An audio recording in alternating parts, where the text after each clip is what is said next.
અને હવે વાત કરીશું વડોદરા પોલીસની ગંભીર બેદરકારી વિશે। એનઆરઆઈના ઘરે ઘરફોડ ચોરીની ઘટનામાં સઘન તપાસ ન કરવામાં આવી।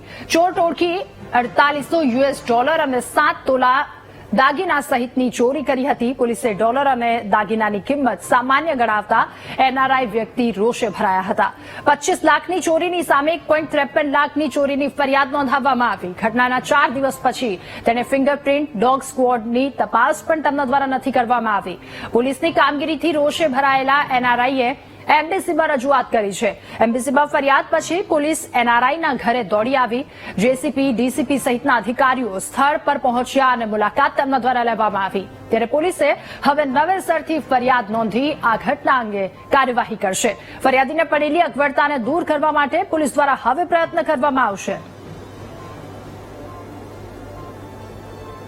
પુરામાં 10 તારીખની એક એનઆરઆઈ સિટીઝન છે જેમની ઘરફોડ થયેલી હતી। એની અમને કમ્પ્લેન મળી હતી અને એને સિમ્પેથેટિકલી જોઈને એમના જે ગ્રીવિયન્સ છે કે એમને જે અગવડ પડી રહી છે એને ધ્યાનમાં રાખીને સિનિયર ઓફિસર્સને વિઝિટ કરવામાં આવી અને આ જે ઘરફોડ છે એને ધ્યાનમાં રાખીને જલ્દીથી એને ડિટેક્ટ કરવા માટે પ્રયત્ન કરવામાં આવશે અને સાથે એમની જે પણ રજૂઆત છે એને ધ્યાને લીધી છે અને જલ્દીથી એનું નિરાકરણ આવે એના માટે સૂચના આપેલી છે પીઆઈને।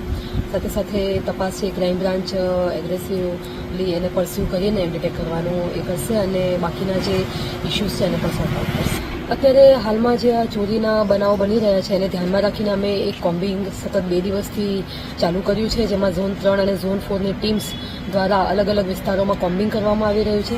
સાથે રાતના નાઇટ પેટ્રોલિંગની સ્કીમમાં અમે લોકોએ ડિસ્ટાફના એક કોમ્પોનન્ટ જે છે એને પણ ચેક કરવાનું ચાલુ કર્યું છે કે રાતના ટાઈમે આ રીતના વ્હીકલ ચેકિંગ થાય અને સ્પેશિયલી એની ડ્રાઈવ પણ રાખવામાં આવેલી છે એટલે જલ્દીથી જ આપણને એમાં રિઝલ્ટ પણ